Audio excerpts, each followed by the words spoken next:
If you have had a life that is unsatisfactory in any way, you have been given a position to create something really magical for yourself and also for the world or others. Hello, my fellow humans, and welcome to the Multiverse Technology Podcast. Today's guest, Lea Coss, is on a mission to help people of all ages become the version of themselves they truly admire on purpose. Leah equips youth with future-ready skills and emotional resilience, while also guiding adults and leaders to rebuild their beliefs and identities behind their success. Leah, welcome to the podcast today. Thank you so much for having me. I'm glad to have you here. If you could get us started off with kind of letting our audience know a little bit about you, your journey, and what got you to where you are right now helping other people. Yeah. I could start right from the very beginning, but I guess I'll kind of jump in with more of the philosophy of how I grew up and what's brought me here today. So much of us are just trying to find our place in this world, I suppose. And when we grow up, depending on our environments, our families, our cultures, our upbringings, our religions, our schools, lack of, we kind of get this vision in our head of what being a good human is, meaning not even necessarily good from like a kindness and giving standpoint, just good as in good. I haven't failed, like I'm succeeding somehow. People aren't going to look at me funny for, being useless or a failure, and I'm going to be perceived as. And so we kind of grow up with these different personas of who we feel we should show up as, because this is what I've been told makes us acceptable. And that's exactly how I grew up, wanting to have that kind of business success, be successful, be confident. The thing is all of us, I think, at some point to different degrees, have we'll call a wrench thrown into our life that really makes us question who we are and what we're trying to do. And I was no exception. I've kind of had two of those wrenches. So through my adolescence, becoming a teenager, I was very, very, very angry. Plus the adults in my life, I felt like they were making decisions on my behalf, as parents do for their children, that I had no control over. It was putting me in situations that I felt were unhealthy. They were dangerous. They made me feel scared and unworthy and all these things. And so as a teenager, I kind of gave them and the world the middle finger. And I was an absolute nightmare. I have still tattoos till this day that I got when I was, 15 years old. I was doing drugs, selling drugs, kind of got kicked out of my house, living with a boyfriend, fell behind in school, wasn't going to graduate on time, doing illegal activities, just really all the check boxes of what a high risk youth would be. And it was interesting because, we all have those turning points. Some people call it those rock bottoms. Mine wasn't necessarily a rock bottom. It was more so just, it seems so insignificant to tell the story of it, but I was staying in my boyfriend's house and I was sitting on the stairwell and him and his mom were having a conversation. It was just, I think my defenses were down because she was talking to him and not to me. So I didn't have to be defensive. I didn't have to tell her to get lost. You don't know me. And so I overheard this dialogue and I was just like, whoa, like, yeah, like to what end is this? Like, what happened to that vision that I had when I was young about who I was going to be in the world I was going to take on? And this is not going to get me there. And so the poor guy, the moment he came upstairs, I broke up with him. I got my driver's license because I was behind on getting that. I got a car. I got two jobs. I went back to a regular school, took extra courses during high school or during lunch hour, got caught up, graduated on time. And it was that moment that I really reflected on just in the last, 5, 6 years, to be honest, with this new. So I run a charity called Build a Biz Kids, and we really are all about getting kids future ready, giving them hands-on real world experiences as young as 7. They're starting businesses, creating Awesome. courses, like all those things that we wish we did as kids, right? But what we're actually doing there, and this onion that's unfolded when we observe these kids through these experiences, has made our mission much more substantial. And it's not just about getting them, technically ready. I mean, from a technical skill standpoint of knowing how to do things in the world. These are experiences that flex and engage those human essential soft skills. Those are the skills you can't learn in a textbook.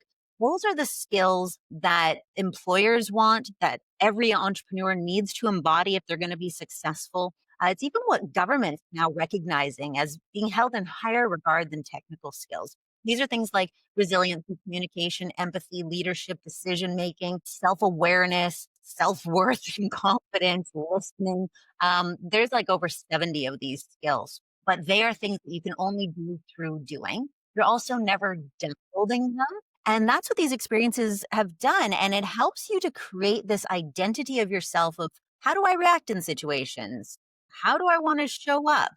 What are the things that I want? And do I believe that I'm capable of that? Right. So, what I didn't realize at the time, why that moment was able to have me switch gears so quickly. And I really do believe if you speak with others who perhaps have had addictions or negative behaviors in their life that has impacted things, or even just people who are sick and tired of being sick and tired, and they're going, Yep. what was it about that moment that made me change? And I really believe for me, it was because when I was young, this was a little bit of a different time, late 80s, early 90s, latchkey kids. Kids were allowed to go Mhm. further block I remember radius from that name. house by themselves. Me and my stepbrother, regardless of the house environment that we were in, it was not a healthy household. We just kind of took it upon ourselves to start making weird things like gift boxes and knitted scarves. And if it wasn't nailed down in the house, we were grabbing it. And he was like, hey, let's go to a flea market and sell this stuff. And so we were hopping on buses, we were traveling by ourselves, we were interacting with strangers. And back in those days, flea markets was not a place you would find a child unless they were dragged there.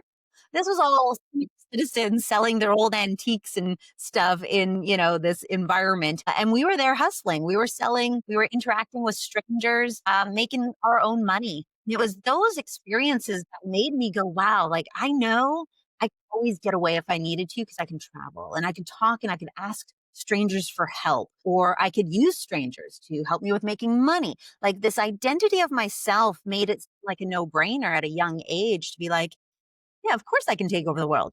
I can do whatever I want. And so when I had this, I ended up getting really angry. I started following a different path. I chose to take ownership of my life in an unhealthy way. But in that moment, when the line that the mom had said was just, you guys aren't good for one another. Like, where do you think this is going? When she said that, I was just like, yeah, like, where is this going? And because I had this prior identity, and belief in what I knew I could do, what I knew I was capable of, switching into that gear, my belief was already there. I didn't have to convince myself. And I believe that's what allowed me to have this complete 180 with my life and to change. And so those are the experiences that we're trying to create for thousands and thousands of kids every year through the charity. And likewise, helping adults to really start to form that identity on purpose because most of our identities have been built based on survival in this default Yeah. mode, based on what we've been exposed to, right? And it's all a lie, right? I'm sure you've had lots of conversations with people around perception versus like They realities. don't know that you can change your identity. They don't understand that it's changeable. You can create new stories. Yeah, and everything, literally everything from the relationships you have in your life to the money in your bank account to the job that you have to your relationship with your kids to the house that you live in is based on you. As much as we want to say, it's the government's fault or my boss is a guy that I hate and he doesn't get it and treats me like crap, it's like, no, all of those things are there because of who you believe you are, what you believe you deserve, your self-fulfilling prophecies you've created about the world's out to get you, everybody's trying to get a buck, or whatever your commentary is. That is what you create because there's just too many other people experiencing different realities from you, for better or worse. And there really is no reason that you can't have a different reality. But it starts with you seeing through a different lens. It's so powerful and all that you just described as your past. I have very similar things. I remember having a similar conversation with my mom about that same thing where it's like, she's not good for you. What are you guys doing? Where are you going with this? I'm just like thinking back to that. I didn't fucking listen though. It took me a little longer, but I think I remember her saying that. I'm just like, Mom, you don't understand, okay? We're in love. We're gonna blah blah blah take on the world. I'm thinking back, you stupid little naive little kid, you. Well, you know Adorable. what's interesting is I would have had that same reaction if I was the one she was having the conversation with. I really believe it's because I was an observer that I didn't have to have my defenses up, that I could actually hear it. Because so Yeah. often we miss, like, if every piece of good advice we actually followed, we would all be incredible humans living incredible lives. But Right? because we're not ready to hear it, or we're hearing it through a lens that is through defensiveness or ego, no, I'm right, whatever it is, there's so many different lenses. We aren't always sifting properly. We're not hearing it in a That's so true. not executing. That is so true. I feel that. I look back also, I think about it.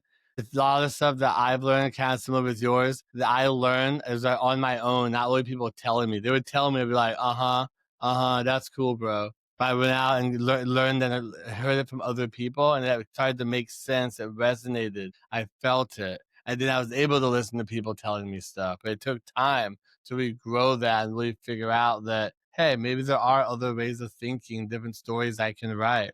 And that's why I kind of started this podcast, because these conversations are so powerful here, helping people realize, just understanding that you can change so many things about your story. It's not written in stone. You have the Really power interesting inside you. is you can also rewrite your past stories. Same story can be written. I've been Here's the learning thing, that. know, every movie you've really seen, like, I'm gonna throw a weird one out there, which is really gonna date me. The movie Pretty Woman, Julia Roberts, Ooh, girl. that movie was originally made as a totally different mood. The same things happened in it, but it was about her living on the streets and people were dying of drugs, and it was Holy. not a hearted romantic comedy Yeah, when that it would was. hit a lot differently for sure. Yeah. So you can reflect back on your life and be like, I was abused here. I had these traumas. I wasn't given these chances. And that's just the story. You're making it a drama when you could take those same things and you could make it a comedy. You could make it a coming of age movie. You could make Mhm. it a hero's journey, right? There's so many different ways of rewriting your own past that you can now leverage.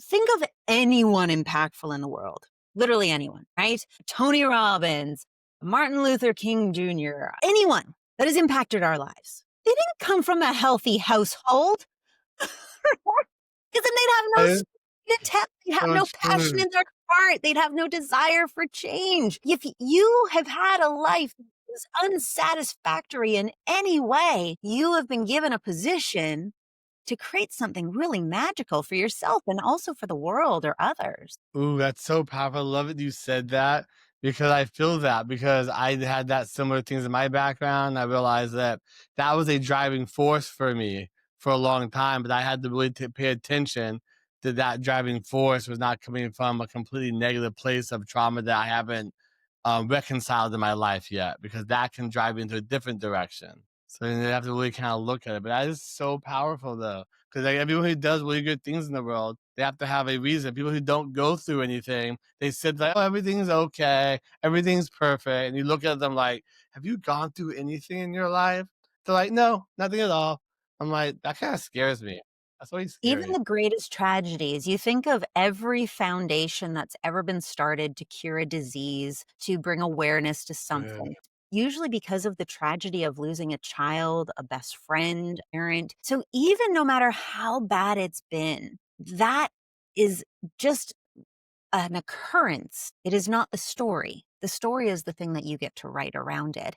And the ending has not been determined. Hey, my fellow humans, sorry to interrupt your video, but if you're looking for more ways to protect and empower your healthcare practice, we would love to help. At ITCMD, our mission is to simplify IT, boost security, and support your compliance journey with a human touch, so you can focus on caring for your patients. Want to see how easy IT and cybersecurity can be? Schedule a free consult or check out our resources at iteecmd.net. Let's build a safer, stronger future together. Okay, bye. Yet. It's a little, I call it a glitch in the matrix. Yeah.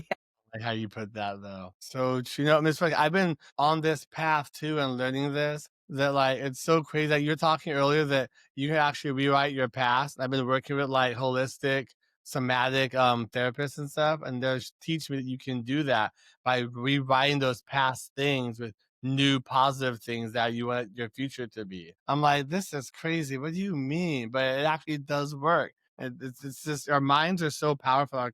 Our subconscious is even more powerful, and it's dangerous. I've learned that our subconscious usually has about 95% of our actual thinking, and that's kind of scary. 'Cause that subconscious controls our lives. Careful by calling it scary, though, because that's now become a self-fulfilling prophecy for you. It's so scary. I feel like I don't have control of my subconscious. It's dictating all of these things in my life I don't have control of. It's not scary. It's incredibly powerful. And I if will you go can with that. harness it, you can completely change everything about how you operate. And what's nice is because it's the subconscious, once you get that thing rewired, it operates without you having to be conscious of it, right? It's why you can drive a car without having to overthink which one's the gas and which one's the brake and how do I shift. And not that you guys shift these days, but it's like the subconscious, when you call things scary, it becomes scary when it isn't, right? Okay, so maybe I say that now because I'm on that path. I'm working on it right now. So it's an unknown that I have yet to walk that path and figure it out. But I'm doing it. Absolutely. That's why I'm like, it's scary a little bit, but We you're right call though. this yeah, like, we call this subconscious, and we make it seem like it's this hole buried in the backyard that we don't know where it is, and it's gonna take forever to find and dig up, and we have no control That's over it, how but I see it. yeah, but it's not. You're so much of it starts with the conscious mind, right? Because we become conscious of the subconscious, we definitely will never find it and be able to Ooh. start working with it in partnership. And then once we gain an understanding of it, we can then use our conscious mind to set up things in our world that can help to reprogram it, to help add validation to it. Before we started, I asked, is your audience more spiritual or scientific? And either way you want to look at this, our mind, from a scientific standpoint, is something called the reticular activating system, the RAS. This is something where you drive or you walk, drive, bus, whatever it is along the streets all the time. And there's how many cars on the road that you see just kind of going by. But the moment you make a decision that you're going to buy a red Honda Civic, that's all you see. But they're always there, right? And that's what the reticular activating system is. So if you have a belief that there's a lot of people that are looking to pick a fight with you, right? You walk around a little defensive, being like, Okay. call me out on this. Who wants to pick a fight with me today? I got to return this item to Come the at me, store, bro. fight on it. They're not going to give me a refund. Like that's all you see. And so, of course, that's how your life starts to manifest. Using the word manifest segues into the reticular activating system. Call it law of attraction if you want. What it is that you are wired to see and believe is what you are absolutely going to see in the world. If I spilled out a whole bunch of beads that were all different colors of the rainbow on the table, and I said, count the blue ones. And you started counting the blue ones, and then I said, perfect. Now, how many orange ones were there? You'd be like, I didn't Mm. know there was orange ones. Was there orange? I don't know, right? It's because the mind is not in tune. Actually, one of my favorite studies, and I always hate sharing it because if you look it up, then you'll be like, oh, I would never fall for that. But there was an amazing study available on YouTube, and it's basically a basketball game. And so, no matter who you do this for, if they've never seen it, it works every time. It's a basketball game. And the person in the classroom says, okay, I just want all of you, we're going to test the brain and how well it can focus. So I want you to watch this basketball game and I want to see if you can count how many baskets the green team makes. And so you just start watching the basketball game and you're focused and you're counting and it's a lot. They end up scoring like 20 points in the couple minute video. And then the person goes, okay, awesome. What numbers did you guys come up with? And everybody counts it. And he goes, perfect. Now, how many people saw the gorilla dancing I remember across that. the screen? Yeah. Nobody ever sees it. And when you watch the video, so if you look up that video, you're going to be like, there's no way I wouldn't see that. Nah, I didn't you see would. it. I remember that now. You really wouldn't, right? And it's because that's how powerful. So again, we can look at the mind in different ways and Mm. we could around being like, oh my gosh, I'm so scared. I don't see half the things in the world. But no, that's how powerful focus is and getting your conscious mind because that was a conscious exercise, right? It was a conscious exercise. But what if your subconscious was already in tune with being like, look out for monkeys? You probably would have seen it, right? And so if you walk around the world being like, look for the money, look for the opportunities, look for the people filled with kindness that I want to start hanging out with. Oh. That's all you see are the kind people. Walk into a pub, half of them are mean and angry at the world, and the other half are kind. But if you're in tune with seeing the kind people, you're only gonna see the if you're in tune with the angry people, then yeah, you're probably gonna have a fight picked with you by the end of the night. I feel like you need to be in tune with both because you gotta protect yourself too. We need to see all of it, everything that's going on.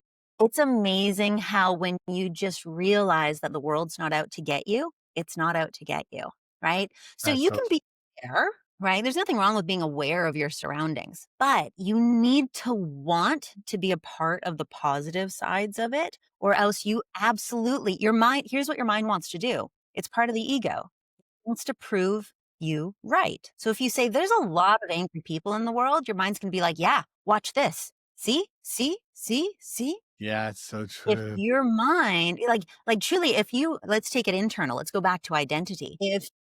If you have this belief that you're a klutz, right?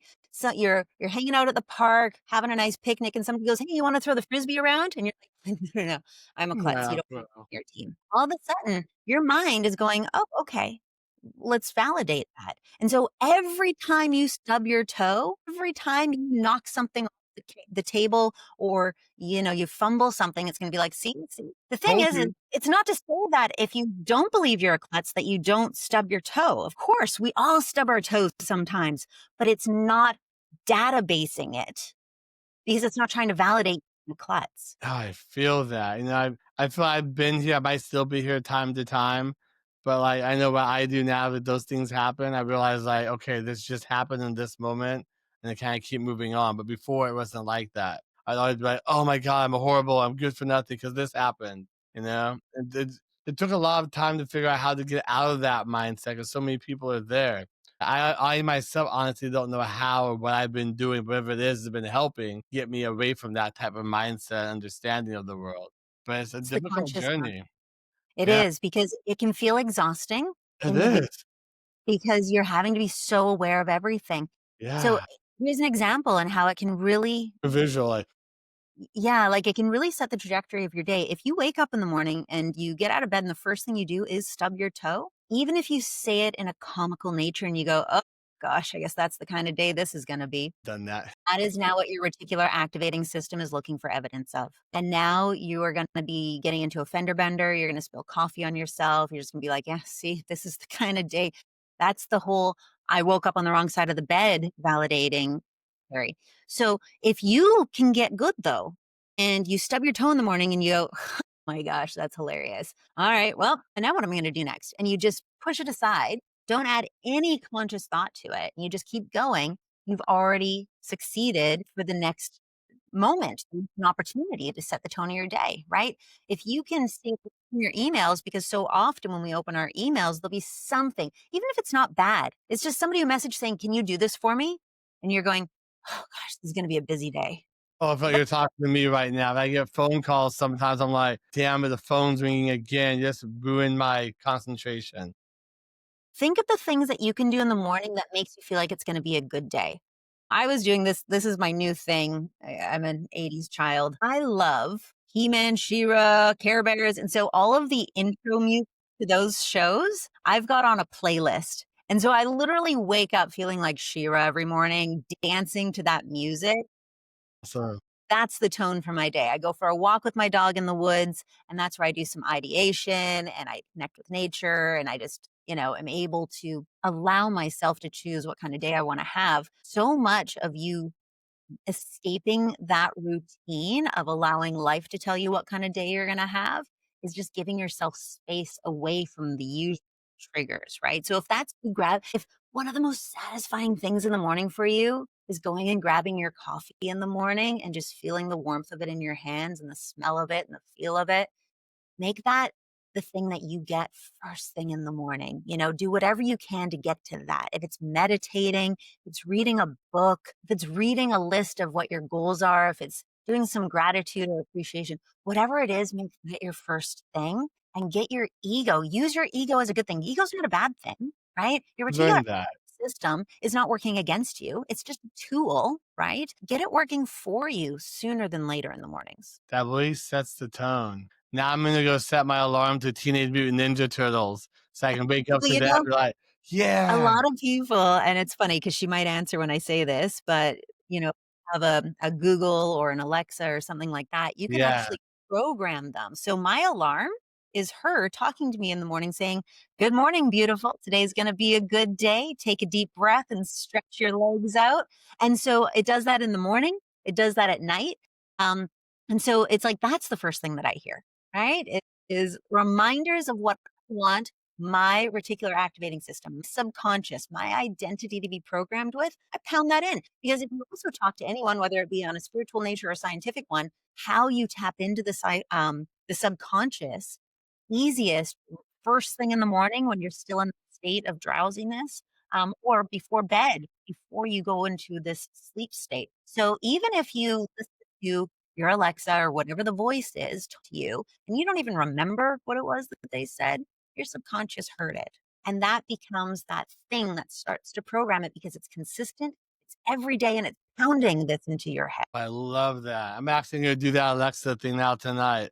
That sounds amazing. Just to wake up, you're like, "Oh, it's gonna be a good day now." It almost sounds like woo-woo sometimes, but these things actually work and it's actually a real thing. I've been It is. studying quantum mechanics on the subconscious and conscious mind lately. And I've been learning so much about this. And now talking to you, it really put into more perspective. Talking to you is a more simple to understand than the quantum stuff I've been listening to. 'Cause that's Yeah. really hard and complicated and goes too deep. But you And they made it talk so about, simple. like, how it works, but not necessarily what you Yeah. do, right? How Yeah, just tell me the yeah. five-step formula, right? And I'll go do it, right? Yeah, you I made it really try so to. simple, and I think because of the back your background with the kids book, the kid could understand it. You know? Like, man, I'm glad we had this conversation. Damn, I have to rewatch this a few times. That Alexa thing really got me. I'm gonna try that for a few days and just kind of see how that goes. You know, it's just that little change could really set the tone for my day. 'Cause like I get up, I do yoga, I do fitness, I do all these things.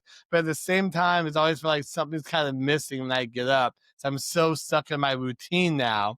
That habit has created that consistency, but like there's something else missing. It might be just that little voice that you just said. Yeah. Yeah. It's also amazing, especially for, solopreneurs or those who are single. It can be hours in the day before we actually have a human connection. And so just Mm, having that voice, right? And I also really encourage people to talk to yourself. You are not crazy if you I do talk it to. all the time. Exactly, right? Have full on conversations with yourself being both sides of the party, right? We figure out so much together, you know?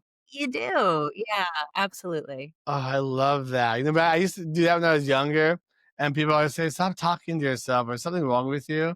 But I realized I've gotten older. It's really a superpower because there's some people that don't have any voice inside them at all. I've learned, and Well, you know that's what that like, actually oh, is?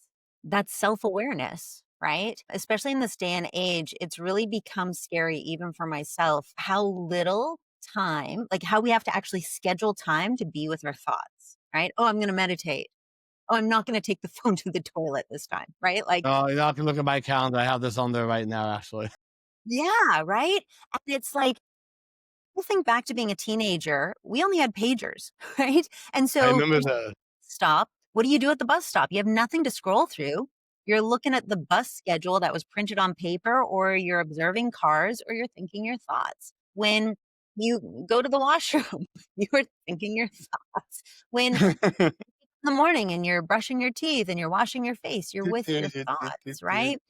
We just aren't with our thoughts because we're kind of scared of them, I think. I can see that. Pressure on this that it's just easier to be distracted. And here's another thing, if you identify as someone where, "Oh, I would totally start my own business or I would meditate, I would do all these things, but I'm just so tired." You're actually not. So much of that feeling of tiredness, so much of the feeling exhaustion is actually the same reason why people will sit down to meditate and they'll feel an itch on their leg or the grab their phone, an anxiety, or they'll feel tired, like they're going to fall asleep. That is actually your body saying you're venturing into something unknown here, Mm. a good sign. So again, positioning this when you go, all right, finally, I'm going to dive in. I'm really excited. Today is the day that I start researching how to create a sales funnel, or I'm going to make my course, or I'm going to start, building a business. And then the end of the day comes and you're like, oh, I'm just tired. You're not. Your It's body.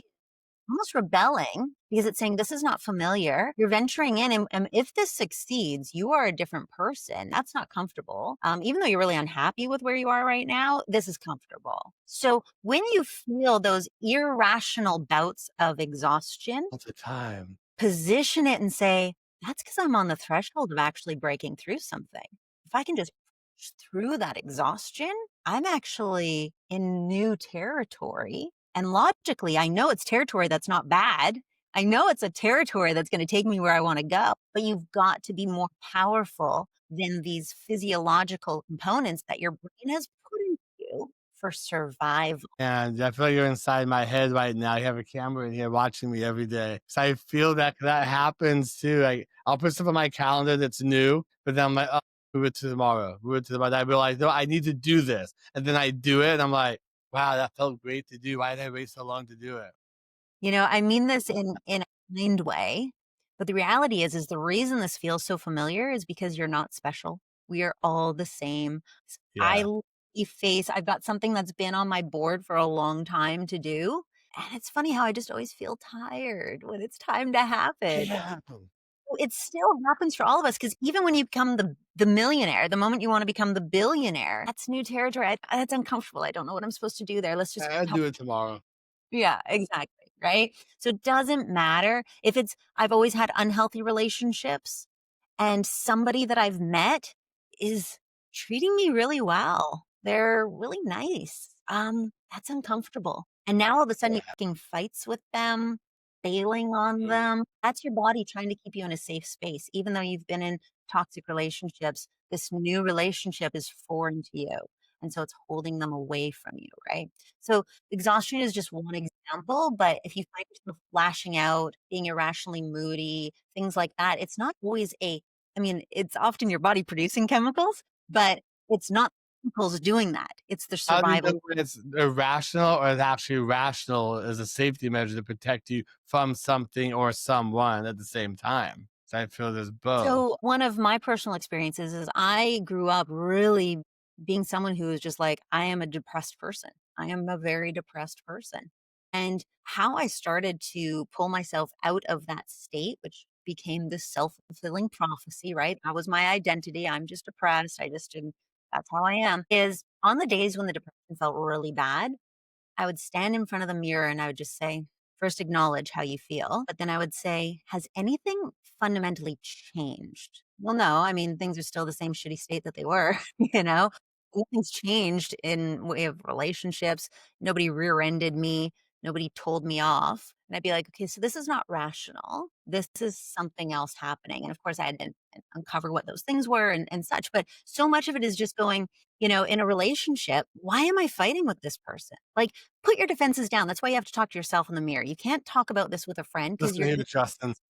yeah, say, "Why are they angering me so much?" And there's gonna be things where your mind is going, "Well, I can bring up lots of logical things, but ultimately, okay, they didn't call you back fast enough. Is that worth you being this angry about?" Part of the identity shifting that I have people do is, figure out what it is that you want. When you write those things out, though, do 7 degrees of asking, why do I want this? Because sometimes the wants that we have, going back to the beginning of this podcast, we want things because we believe that's what we should have, not because we actually True. want. Our Very parents want true. for our society, it's what people I'm dating want or what I perceive that they want, right? So ask yourself what you want. Then you gotta go, well, picture like it could be a celebrity or a character that's played in a movie or a book. It could be just faceless avatar and really picture someone operating, not yourself. That's way too crazy. You're not that have those things. So picture someone else and, operating who has these things. And it doesn't have to be all the things. It could just be a certain scenario that you've encountered. So I want to give you an example. It may seem kind of weird. Whether it be a character that he's ever played or him in real life, Denzel Washington is the ultimate unfazable dude. Yeah. If you've murdered his child, he will not give you the satisfaction. Calm and like, He is calm, he is collected, he is rational. To me, and I don't necessarily want to take all of the states of, what he deems as justice in his movie, but what I mean is there's been situations where I'm like, "Why did I get so angry? Why did I let them get to me?" And I'll just go, picture Denzel Washington, and I'm like, "There's a stoic dude."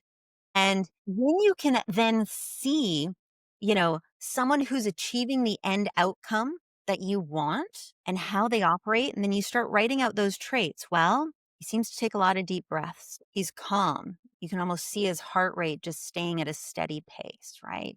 He's not filled with anxiety. He doesn't overthink himself or anything. And then I go, okay, if I want to be that, those are the traits that I'm now going to start actively programming into my mind to operate as. And those are the things that then you start doing these tools of how you're going to reprogram yourself.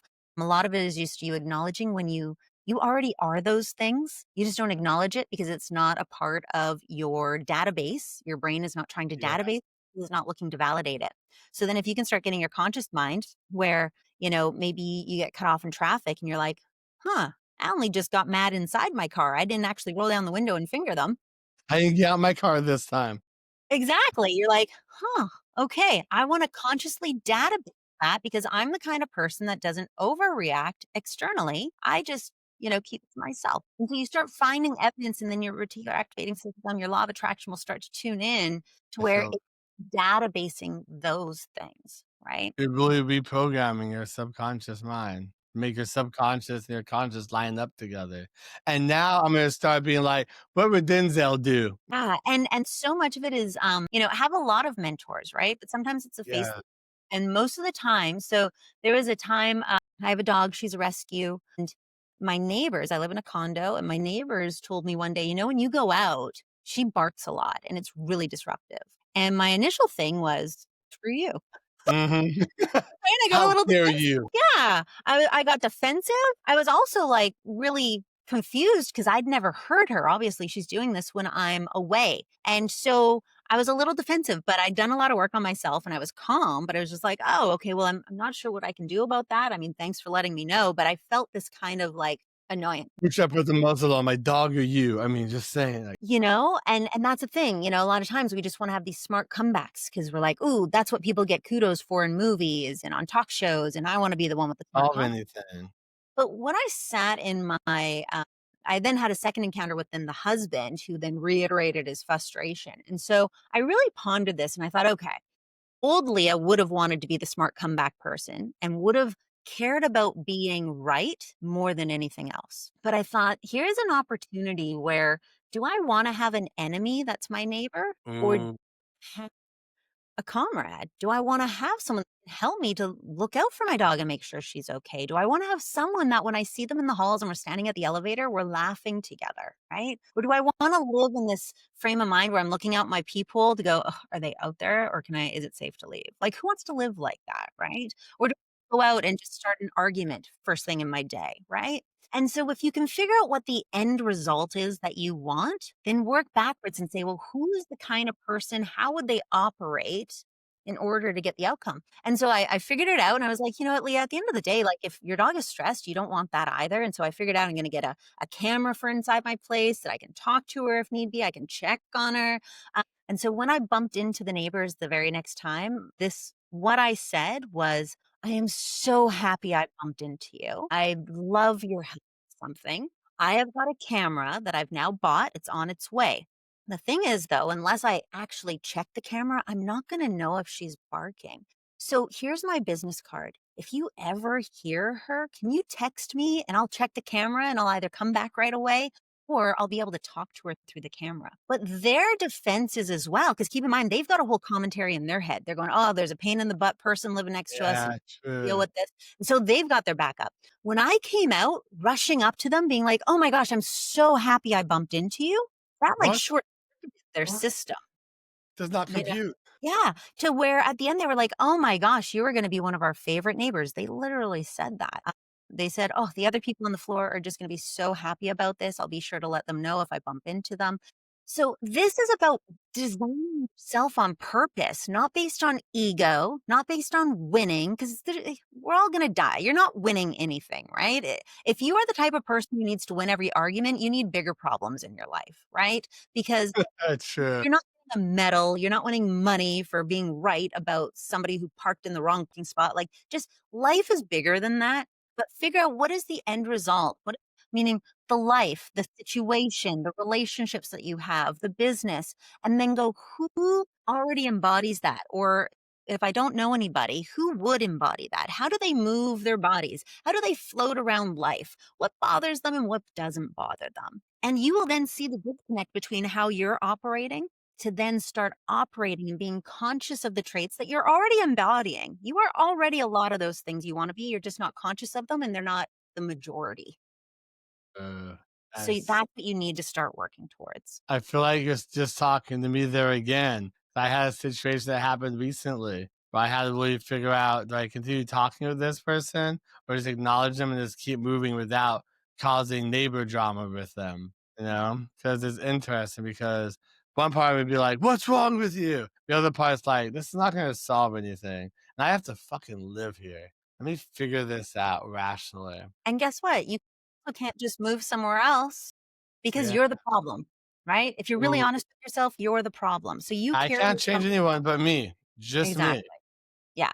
Yeah, I have to figure out ways to connect that and be able to live with myself and these other people.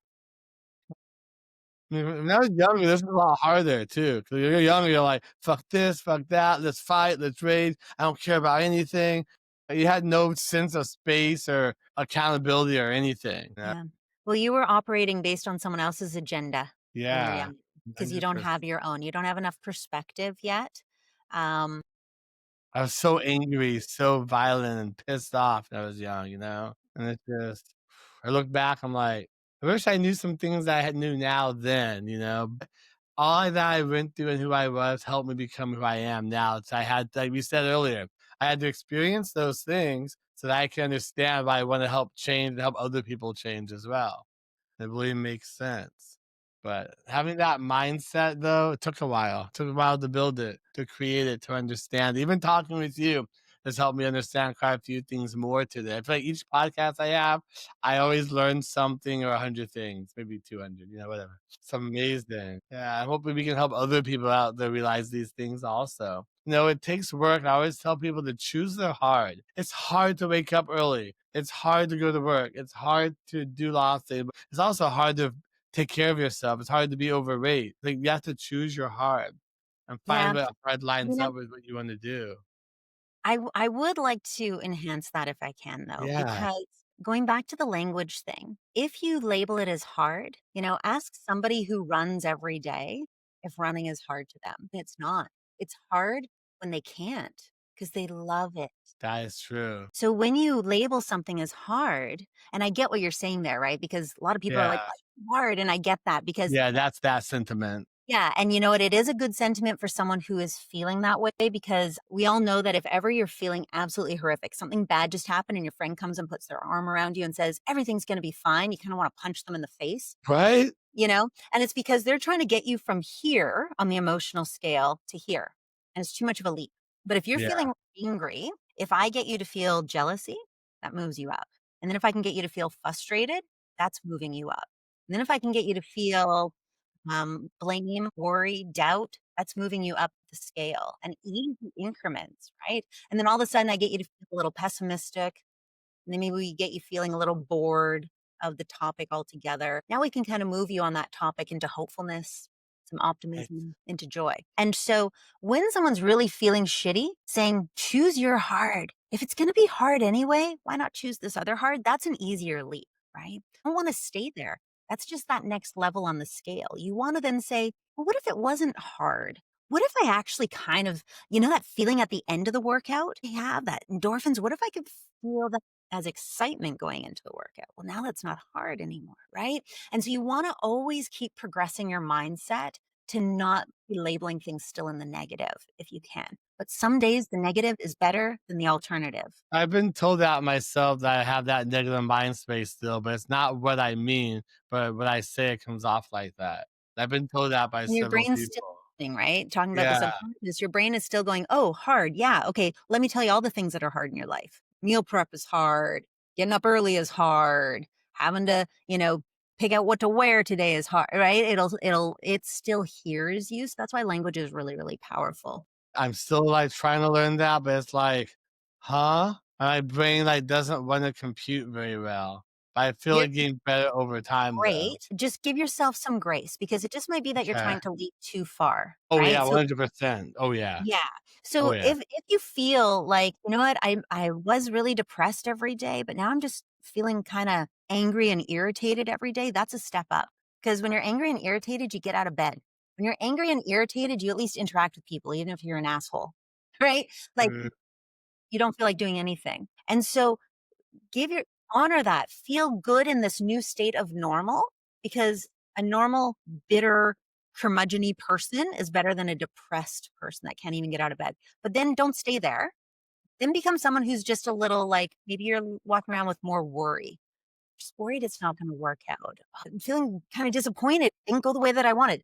That's still better than now feeling angry. People would rather be around someone that's kind of a little worried, a little doubtful, disappointed. They'd rather hang around that than would somebody who's angry, right? And you'd rather feel that way too. Now you're only a step away from feeling maybe just a little bit of pessimism, but sometimes hopefulness is dabbled in there. And that can become your new state of normal, right? But don't try to make it all the way at once. I feel that 100%. My brain short circuits a lot, for sure. Damn. I never had someone put that in such terms, especially trying to understand going through the different levels of feeling and emotions. I didn't even know, like, that's just a new concept. Go through these to get to this one. I'm like, what? My brain's like, what's happening here right now? I have to go lay down. Because I'm you're out confused. of your comfort zone and your brain's like, "We gotta Yeah. just go Like, have a nap," right? whoa, whoa. If you can push through that state and say, "I'm not gonna nap, but I'm not gonna push myself any further. Instead, I just wanna feel this new state of normalcy, or what I strive to feel normal, which is understanding this one concept," that'll flex that muscle. But try not to fall into this mode, which is so difficult, or the doom scrolling. Those are the 2 plagues of today is, "I'm just gonna have a nap and veg out watching TV," or, "I'm gonna doom scroll." Because what your brain is saying is just, "Can we distract you away from this progress you're making? Because that's uncomfortable as all heck." So I've actually been replacing my doom scroll, which I don't do it that much actually, but I've been replacing that with meditation now. I've been learning to sit in the quietness and calm and just listen to my thoughts. I couldn't do that before. I always have to have something going, but now I'll sit before I do my like this morning. For the first time I did my yoga for like 20 minutes with this quietness. But then I was like, okay, I need to turn Netflix on now, but I do the rest of this. But that was a progress right there. I like that. Yeah, I want to have more conversation, but I'm running out of time here. This has been We wonderful are. having you on here. I just want to pick your brain more. It's just amazing. And where do you come from? Oh my goodness. It's just, you're actually ahead of the curve. I don't know how old you are, but, I am much older than you, and I'm you're like ahead of the 40 curve. years old. Yeah, but you're already ahead in that you're already asking these questions. My generation wasn't encouraged to ask questions like this. We were encouraged to just put our head down and keep going, right? And so this is stuff that I've been able to access because information is bountiful. Those mentors and gurus are not people you have to pay tens of thousands of dollars to be able to be influenced by.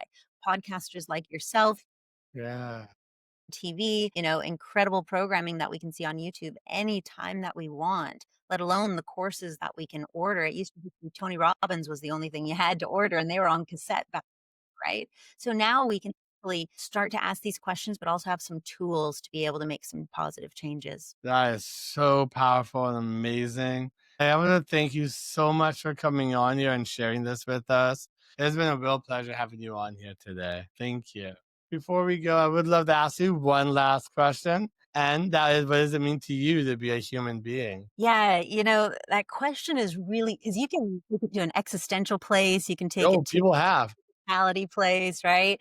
I think when it comes to being a human, we need to stop making such a deal out of it, right? There's this thing like over the top of the food chain. We have so much capability of doing things. We're wasting our potential or, just what we're supposed to be. Like, I think even just saying, what does it mean to be a human being puts a lot of pressure and weight on us to be like, oh, geez, we could be so much more than what I am. And I think if we can just not take it all so seriously and really just tune in with ourselves and realize there's nothing wrong with wanting to be someone who just travels all the time, right? There's nothing wrong with being someone who wants to just work from their computer doing graphic design so that they can spend their days surfing waves and There's nothing wrong with wanting to go live in a developing country, working with people, not making money, getting to engage like you're making a difference. There's nothing wrong with wanting to have kids and raise them to be incredible humans. There's nothing wrong with wanting to be an investor and own a lot of business. There's nothing wrong with any path you want. So if you can just not take everyone else's opinion, especially too seriously, and yourself as well, and realize that it's so cliche. We hate it. If you're really young listening to this, you're gonna roll your eyes, but, it really is. If you're not gonna enjoy the day to day, AKA the journey, right? The end is you dead, right? Like, there is no arrival because you'll always feel like there's something more you can achieve. So if you're never gonna feel settled and appreciate and enjoy the day to day, the waking up in the morning, if you don't enjoy waking up in the morning because you stub your toe and you're like, you're already taking it too seriously.